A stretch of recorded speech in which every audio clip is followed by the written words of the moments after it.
Esther 1. Now it came to pass in the days of Ahasuerus, this was the Ahasuerus who reigned over 127 provinces, from India to Ethiopia. In those days when King Ahasuerus sat on the throne of his kingdom, which was in Shushan the citadel, that in the 3rd year of his reign he made a feast for all his officials and servants, the powers of Persia and Media, the nobles, and the princes of the provinces being before him.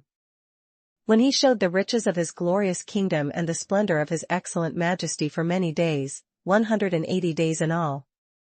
And when these days were completed, the king made a feast lasting 7 days for all the people who were present in Shushan the citadel, from great to small, in the court of the garden of the king's palace.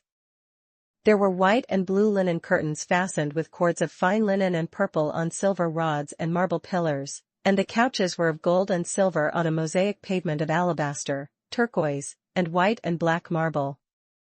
And they served drinks in golden vessels, each vessel being different from the other, with royal wine in abundance, according to the generosity of the king.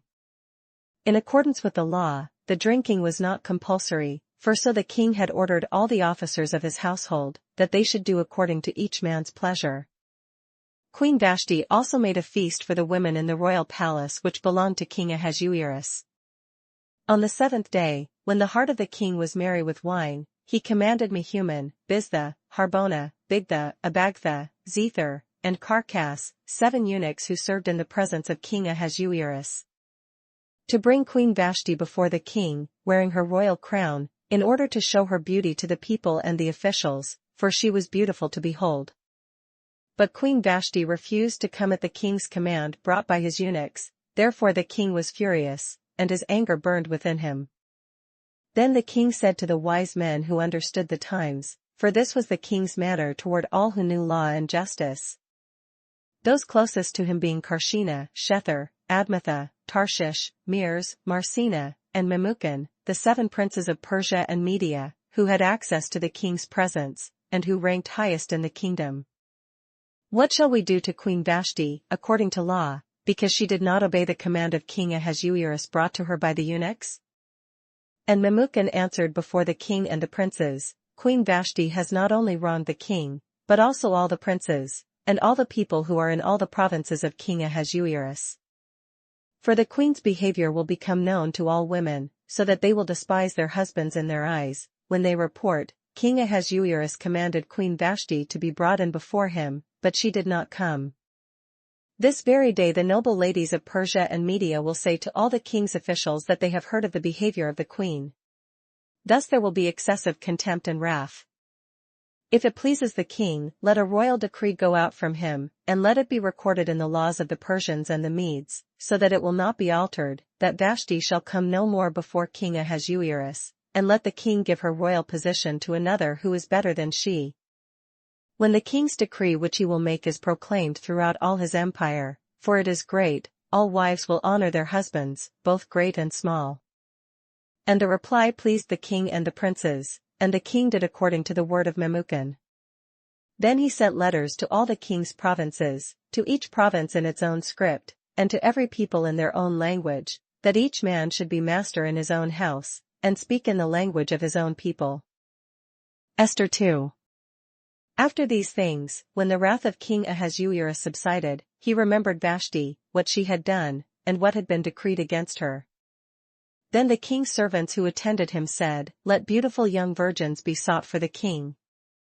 And let the king appoint officers in all the provinces of his kingdom, that they may gather all the beautiful young virgins to Shushan the citadel, into the women's quarters, under the custody of Haggai the king's eunuch, custodian of the women. And let beauty preparations be given them. Then let the young woman who pleases the king be queen instead of Vashti. This thing pleased the king, and he did so. In Shushan the citadel there was a certain Jew whose name was Mordecai the son of Jair, the son of Shimei, the son of Kish, a Benjamite. Kish had been carried away from Jerusalem with the captives who had been captured with Jeconiah king of Judah, whom Nebuchadnezzar the king of Babylon had carried away. And Mordecai had brought up Hadassah, that is, Esther, his uncle's daughter, for she had neither father nor mother. The young woman was lovely and beautiful. When her father and mother died, Mordecai took her as his own daughter. So it was, when the king's command and decree were heard, and when many young women were gathered at Shushan the citadel, under the custody of Haggai, that Esther also was taken to the king's palace, into the care of Haggai the custodian of the women. Now the young woman pleased him, and she obtained his favor, so he readily gave beauty preparations to her, besides her allowance. Then 7 choice maidservants were provided for her from the king's palace, and he moved her and her maidservants to the best place in the house of the women. Esther had not revealed her people or family, for Mordecai had charged her not to reveal it. And every day Mordecai paced in front of the court of the women's quarters, to learn of Esther's welfare and what was happening to her. Each young woman's turn came to go in to King Ahasuerus after she had completed 12 months' preparation, according to the regulations for the women, for thus were the days of their preparation apportioned, 6 months with oil of myrrh, and 6 months with perfumes and preparations for beautifying women. Thus prepared, each young woman went to the king, and she was given whatever she desired to take with her from the women's quarters to the king's palace. In the evening she went, and in the morning she returned to the second house of the women, to the custody of Shashgaz, the king's eunuch who kept the concubines. She would not go in to the king again unless the king delighted in her and called for her by name. Now when the turn came for Esther the daughter of Abihail the uncle of Mordecai, who had taken her as his daughter, to go in to the king, she requested nothing but what Haggai the king's eunuch, the custodian of the women, advised. And Esther obtained favor in the sight of all who saw her. So Esther was taken to King Ahasuerus, into his royal palace, in the 10th month, which is the month of Teveth, in the 7th year of his reign. The king loved Esther more than all the other women, and she obtained grace and favor in his sight more than all the virgins, so he set the royal crown upon her head and made her queen instead of Vashti. Then the king made a great feast, the feast of Esther, for all his officials and servants, and he proclaimed a holiday in the provinces and gave gifts according to the generosity of a king. When virgins were gathered together a second time, Mordecai sat within the king's gate. Now Esther had not revealed her family and her people, just as Mordecai had charged her, for Esther obeyed the command of Mordecai as when she was brought up by him. In those days, while Mordecai sat within the king's gate, 2 of the king's eunuchs, Bigthan and Teresh, doorkeepers, became furious and sought to lay hands on King Ahasuerus. So the matter became known to Mordecai, who told Queen Esther, and Esther informed the king in Mordecai's name. And when an inquiry was made into the matter, it was confirmed, and both were hanged on a gallows, and it was written in the book of the Chronicles in the presence of the king. Esther 3. After these things King Ahasuerus promoted Haman, the son of Hammedatha the Agagite, and advanced him and set his seat above all the princes who were with him. And all the king's servants who were within the king's gate bowed and paid homage to Haman, for so the king had commanded concerning him. But Mordecai would not bow or pay homage. Then the king's servants who were within the king's gate said to Mordecai, "Why do you transgress the king's command?" Now it happened, when they spoke to him daily and he would not listen to them, that they told it to Haman, to see whether Mordecai's words would stand, for Mordecai had told them that he was a Jew. When Haman saw that Mordecai did not bow or pay him homage, Haman was filled with wrath. But he disdained to lay hands on Mordecai alone, for they had told him of the people of Mordecai. Instead, Haman sought to destroy all the Jews who were throughout the whole kingdom of Ahasuerus the people of Mordecai. In the 1st month, which is the month of Nisan, in the 12th year of King Ahasuerus, they cast that is, the lot, before Haman to determine the day and the month, until it fell on the 12th month, which is the month of Adar. Then Haman said to King Ahasuerus, "There is a certain people scattered and dispersed among the people in all the provinces of your kingdom. Their laws are different from all other peoples, and they do not keep the king's laws. Therefore it is not fitting for the king to let them remain. If it pleases the king, let a decree be written that they be destroyed, and I will pay 10,000 talents of silver into the hands of those who do the work, to bring it into the king's treasuries." So the king took his signet ring from his hand and gave it to Haman, the son of Hammedatha the Agagite, the enemy of the Jews. And the king said to Haman, "The money and the people are given to you, to do with them as seems good to you." Then the king's scribes were called on the 13th day of the 1st month, and a decree was written according to all that Haman commanded to the king's satraps, to the governors who were over each province, to the officials of all people, to every province according to its script, and to every people in their language. In the name of King Ahasuerus it was written, and sealed with the king's signet ring. And the letters were sent by couriers into all the king's provinces, to destroy, to kill, and to annihilate all the Jews, both young and old, little children and women, in one day, on the 13th day of the 12th month, which is the month of Adar, and to plunder their possessions. A copy of the document was to be issued as law in every province, being published for all people, that they should be ready for that day. The couriers went out, hastened by the king's command, and the decree was proclaimed in Shushan the citadel. So the king and Haman sat down to drink, but the city of Shushan was perplexed. Esther 4. When Mordecai learned all that had happened, he tore his clothes and put on sackcloth and ashes, and went out into the midst of the city. He cried out with a loud and bitter cry. He went as far as the front of the king's gate, for no one might enter the king's gate clothed with sackcloth. And in every province where the king's command and decree arrived, there was great mourning among the Jews, with fasting, weeping, and wailing, and many lay in sackcloth and ashes. So Esther's maids and eunuchs came and told her, and the queen was deeply distressed. Then she sent garments to clothe Mordecai and take his sackcloth away from him, but he would not accept them. Then Esther called Hathach, one of the king's eunuchs whom he had appointed to attend her, and she gave him a command concerning Mordecai, to learn what and why this was. So Hathach went out to Mordecai in the city square that was in front of the king's gate. And Mordecai told him all that had happened to him, and the sum of money that Haman had promised to pay into the king's treasuries to destroy the Jews. He also gave him a copy of the written decree for their destruction, which was given at Shushan, that he might show it to Esther and explain it to her, and that he might command her to go in to the king to make supplication to him and plead before him for her people. So Hathach returned and told Esther the words of Mordecai. Then Esther spoke to Hathach, and gave him a command for Mordecai. All the king's servants and the people of the king's provinces know that any man or woman who goes into the inner court to the king, who has not been called, he has but one law, put all to death, except the one to whom the king holds out the golden scepter, that he may live. Yet I myself have not been called to go in to the king these 30 days. So they told Mordecai Esther's words. And Mordecai told them to answer Esther, do not think in your heart that you will escape in the king's palace any more than all the other Jews. For if you remain completely silent at this time, relief and deliverance will arise for the Jews from another place, but you and your father's house will perish. Yet who knows whether you have come to the kingdom for such a time as this? Then Esther told them to reply to Mordecai. Go, gather all the Jews who are present in Shushan, and fast for me, neither eat nor drink for 3 days, night or day.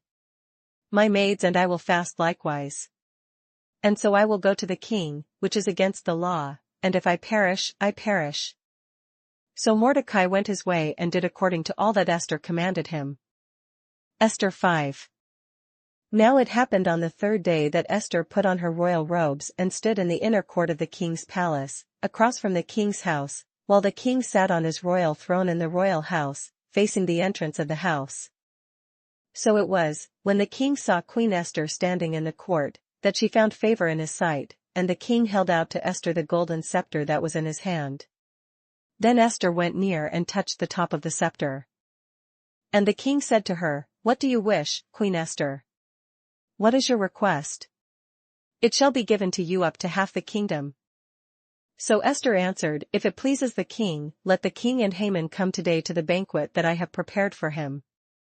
Then the king said, Bring Haman quickly, that he may do as Esther has said. So the king and Haman went to the banquet that Esther had prepared. At the banquet of wine the king said to Esther, What is your petition? It shall be granted you. What is your request, up to half the kingdom? It shall be done. Then Esther answered and said, My petition and request is this. If I have found favor in the sight of the king, and if it pleases the king to grant my petition and fulfill my request, then let the king and Haman come to the banquet which I will prepare for them, and tomorrow I will do as the king has said. So Haman went out that day joyful and with a glad heart, but when Haman saw Mordecai in the king's gate, and that he did not stand or tremble before him, he was filled with indignation against Mordecai. Nevertheless Haman restrained himself and went home, and he sent and called for his friends and his wife Zeresh. Then Haman told them of his great riches, the multitude of his children, everything in which the king had promoted him, and how he had advanced him above the officials and servants of the king. Moreover Haman said, "Besides, Queen Esther invited no one but me to come in with the king to the banquet that she prepared, and tomorrow I am again invited by her, along with the king. Yet all this avails me nothing, so long as I see Mordecai the Jew sitting at the king's gate." Then his wife Zeresh and all his friends said to him, "Let a gallows be made, 50 cubits high, and in the morning suggest to the king that Mordecai be hanged on it, then go merrily with the king to the banquet." And the thing pleased Haman, so he had the gallows made. Esther 6. That night the king could not sleep. So one was commanded to bring the book of the records of the Chronicles, and they were read before the king. And it was found written that Mordecai had told of Bigthana and Teresh, two of the king's eunuchs, the doorkeepers who had sought to lay hands on King Ahasuerus. Then the king said, "What honor or dignity has been bestowed on Mordecai for this?" And the king's servants who attended him said, "Nothing has been done for him." So the king said, "Who is in the court?" Now Haman had just entered the outer court of the king's palace to suggest that the king hang Mordecai on the gallows that he had prepared for him. The king's servants said to him, "Haman is there, standing in the court." And the king said, "Let him come in." So Haman came in, and the king asked him, "What shall be done for the man whom the king delights to honor?" Now Haman thought in his heart, "Whom would the king delight to honor more than me?" And Haman answered the king, "For the man whom the king delights to honor. Let a royal robe be brought which the king has worn, and a horse on which the king has ridden, which has a royal crest placed on its head. Then let this robe and horse be delivered to the hand of one of the king's most noble princes, that he may array the man whom the king delights to honor. Then parade him on horseback through the city square, and proclaim before him, 'Thus shall it be done to the man whom the king delights to honor.'" Then the king said to Haman, "Hurry, take the robe and the horse, as you have suggested, and do so for Mordecai the Jew who sits within the king's gate. Leave nothing undone of all that you have spoken."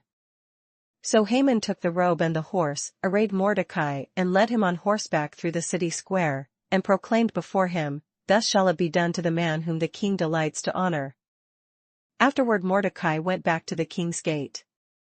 But Haman hurried to his house, mourning and with his head covered. When Haman told his wife Zeresh and all his friends everything that had happened to him, his wise men and his wife Zeresh said to him, "If Mordecai, before whom you have begun to fall, is of Jewish descent, you will not prevail against him but will surely fall before him." While they were still talking with him, the king's eunuchs came, and hastened to bring Haman to the banquet which Esther had prepared. Esther 7. So the king and Haman went to dine with Queen Esther. And on the second day, at the banquet of wine, the king again said to Esther, "What is your petition, Queen Esther?" "It shall be granted you." "And what is your request, up to half the kingdom?" "It shall be done." Then Queen Esther answered and said, "If I have found favor in your sight, O king, and if it pleases the king, let my life be given me at my petition, and my people at my request. For we have been sold, my people and I, to be destroyed, to be killed, and to be annihilated. Had we been sold as male and female slaves, I would have held my tongue, although the enemy could never compensate for the king's loss." So King Ahasuerus answered and said to Queen Esther, "Who is he, and where is he, who would dare presume in his heart to do such a thing?" And Esther said, "The adversary and enemy is this wicked Haman." So Haman was terrified before the king and queen. Then the king arose in his wrath from the banquet of wine and went into the palace garden. But Haman stood before Queen Esther, pleading for his life, for he saw that evil was determined against him by the king. When the king returned from the palace garden to the place of the banquet of wine, Haman had fallen across the couch where Esther was. Then the king said, "Will he also assault the queen while I am in the house?" As the word left the king's mouth, they covered Haman's face. Now Harbona, one of the eunuchs, said to the king, "Look. The gallows, 50 cubits high, which Haman made for Mordecai, who spoke good on the king's behalf, is standing at the house of Haman." Then the king said, "Hang him on it." So they hanged Haman on the gallows that he had prepared for Mordecai. Then the king's wrath subsided. Esther 8. On that day King Ahasuerus gave Queen Esther the house of Haman, the enemy of the Jews. And Mordecai came before the king, for Esther had told how he was related to her. So the king took off his signet ring, which he had taken from Haman, and gave it to Mordecai, and Esther appointed Mordecai over the house of Haman. Now Esther spoke again to the king, fell down at his feet, and implored him with tears to counteract the evil of Haman the Agagite, and the scheme which he had devised against the Jews. And the king held out the golden scepter toward Esther. So Esther arose and stood before the king, and said, "If it pleases the king, and if I have found favor in his sight and the thing seems right to the king and I am pleasing in his eyes, let it be written to revoke the letters devised by Haman, the son of Hammedatha the Agagite, which he wrote to annihilate the Jews who are in all the king's provinces. For how can I endure to see the evil that will come to my people? Or how can I endure to see the destruction of my countrymen?" Then King Ahasuerus said to Queen Esther and Mordecai the Jew, "Indeed, I have given Esther the house of Haman, and they have hanged him on the gallows because he tried to lay his hand on the Jews. You yourselves write a decree concerning the Jews, as you please, in the king's name, and seal it with the king's signet ring, for whatever is written in the king's name and sealed with the king's signet ring no one can revoke." So the king's scribes were called at that time, in the 3rd month, which is the month of Sivan, on the 23rd day, and it was written, according to all that Mordecai commanded, to the Jews, the satraps, the governors, and the princes of the provinces from India to Ethiopia, 127 provinces in all, to every province in its own script, to every people in their own language, and to the Jews in their own script and language. And he wrote in the name of King Ahasuerus, sealed it with the king's signet ring, and sent letters by couriers on horseback, riding on royal horses bred from swift steeds. By these letters the king permitted the Jews who were in every city to gather together and protect their lives to destroy, kill, and annihilate all the forces of any people or province that would assault them, both little children and women, and to plunder their possessions. On one day in all the provinces of King Ahasuerus, on the 13th day of the 12th month, which is the month of Adar. A copy of the document was to be issued as a decree in every province and published for all people, so that the Jews would be ready on that day to avenge themselves on their enemies. The couriers who rode on royal horses went out, hastened and pressed on by the king's command. And the decree was issued in Shushan the citadel. So Mordecai went out from the presence of the king in royal apparel of blue and white, with a great crown of gold and a garment of fine linen and purple, and the city of Shushan rejoiced and was glad. The Jews had light and gladness, joy and honor. And in every province and city, wherever the king's command and decree came, the Jews had joy and gladness, a feast and a holiday. Then many of the people of the land became Jews, because fear of the Jews fell upon them. Esther 9. Now in the 12th month, that is, the month of Adar, on the 13th day, the time came for the king's command and his decree to be executed. On the day that the enemies of the Jews had hoped to overpower them, the opposite occurred, in that the Jews themselves overpowered those who hated them. The Jews gathered together in their cities throughout all the provinces of King Ahasuerus to lay hands on those who sought their harm. And no one could withstand them, because fear of them fell upon all people. And all the officials of the provinces, the satraps, the governors, and all those doing the king's work, helped the Jews, because the fear of Mordecai fell upon them. For Mordecai was great in the king's palace, and his fame spread throughout all the provinces, for this man Mordecai became increasingly prominent. Thus the Jews defeated all their enemies with the stroke of the sword, with slaughter and destruction, and did what they pleased with those who hated them. And in Shushan the citadel the Jews killed and destroyed 500 men. Also Parshandatha, Dalphon, Aspatha, Poratha, Adalia, Aridatha, Parmashta, Arisai, Aridai, and Vajazatha. The 10 sons of Haman the son of Hammedatha, the enemy of the Jews they killed, but they did not lay a hand on the plunder. On that day the number of those who were killed in Shushan the citadel was brought to the king.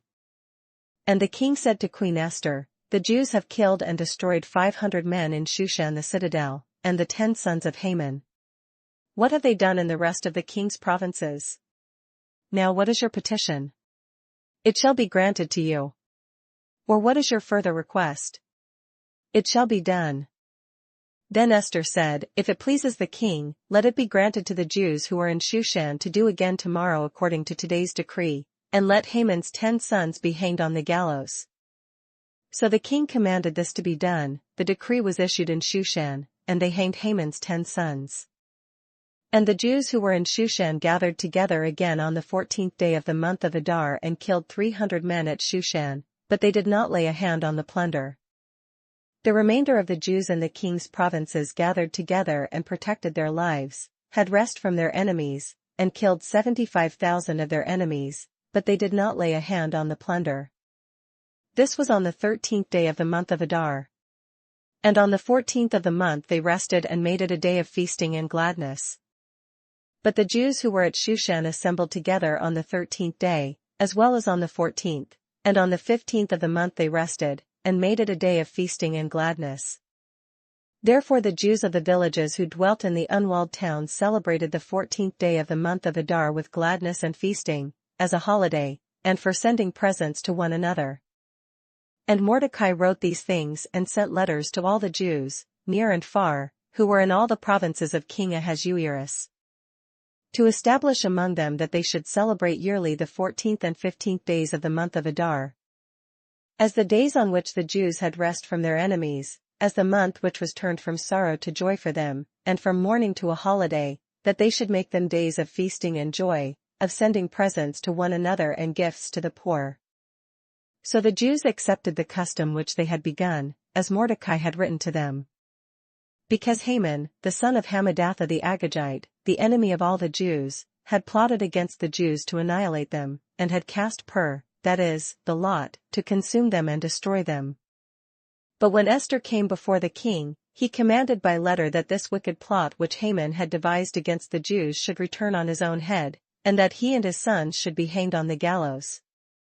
So they called these days Purim, after the name Pur. Therefore, because of all the words of this letter, what they had seen concerning this matter, and what had happened to them, the Jews established and imposed it upon themselves and their descendants and all who would join them, that without fail they should celebrate these 2 days every year, according to the written instructions and according to the prescribed time. That these days should be remembered and kept throughout every generation, every family, every province, and every city, that these days of Purim should not fail to be observed among the Jews, and that the memory of them should not perish among their descendants. Then Queen Esther, the daughter of Abihail, with Mordecai the Jew, wrote with full authority to confirm this second letter about Purim. And Mordecai sent letters to all the Jews, to the 127 provinces of the kingdom of Ahasuerus, with words of peace and truth, to confirm these days of Purim at their appointed time, as Mordecai the Jew and Queen Esther had prescribed for them, and as they had decreed for themselves and their descendants concerning matters of their fasting and lamenting. So the decree of Esther confirmed these matters of Purim, and it was written in the book. Esther 10. And King Ahasuerus imposed tribute on the land and on the islands of the sea. Now all the acts of his power and his might, and the account of the greatness of Mordecai, to which the king advanced him, are they not written in the book of the Chronicles of the kings of Media and Persia? For Mordecai the Jew was second to King Ahasuerus, and was great among the Jews and well received by the multitude of his brethren, seeking the good of his people and speaking peace to all his countrymen.